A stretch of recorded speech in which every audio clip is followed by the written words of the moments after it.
If you grew up in a frugal family like I did, you might remember the game that your parents or uncles or grandparents played called How Much Do You Think I Paid for This Item?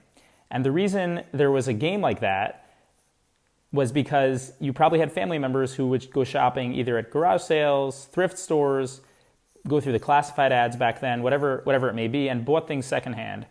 And I think it's a really important point to think about when you're going into negotiation, which is what kind of store are you going into? So I'll give you an example. You want to buy some piece of clothing or an accessory, a backpack. You can go to thrift store. You can go to Walmart. You can go to Madison Avenue, to Toomey, to Louis Vuitton, whatever it may be.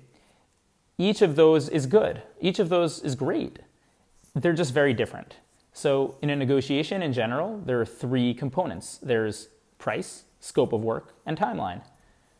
Those are going to change dramatically among those three options. Thrift store, you're going to show up with a few, some dollar bills, some $5 bills.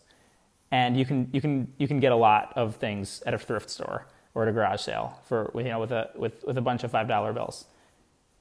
You might have to spend a whole bunch of time to not just sort through things and dig through things, maybe negotiate. Maybe you need to get something repaired or customized after that was a little bit ripped.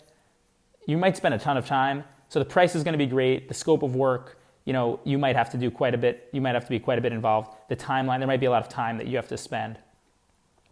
Walmart, you might have you to show up with $10 bills or $20 bills, depending on what it is. Quality, depending on the item, might be good or even excellent.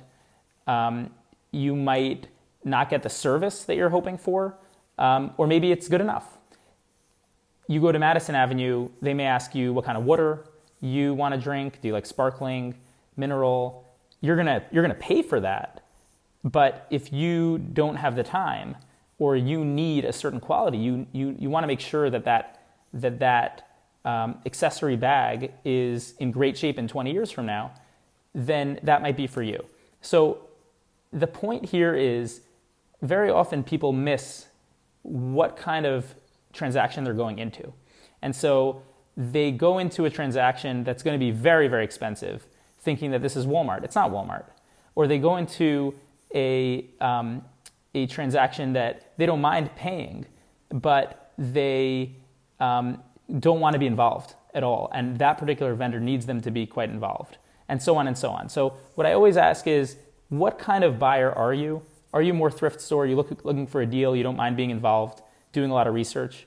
Are you looking for more Walmart level? Are you looking for more of a luxury experience here with a guarantee, with warranties, with a commitment to excellence in a certain way? When you come with that kind of preparedness, knowing who you are, what's the right fit for you, and who you're looking for, you can attract and connect with the right vendors and do a deal that makes sense.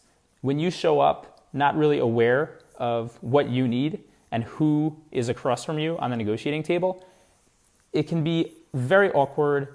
It can be hard to make a deal. And even once you make a deal, it might not be a deal that you're going to be happy that you made.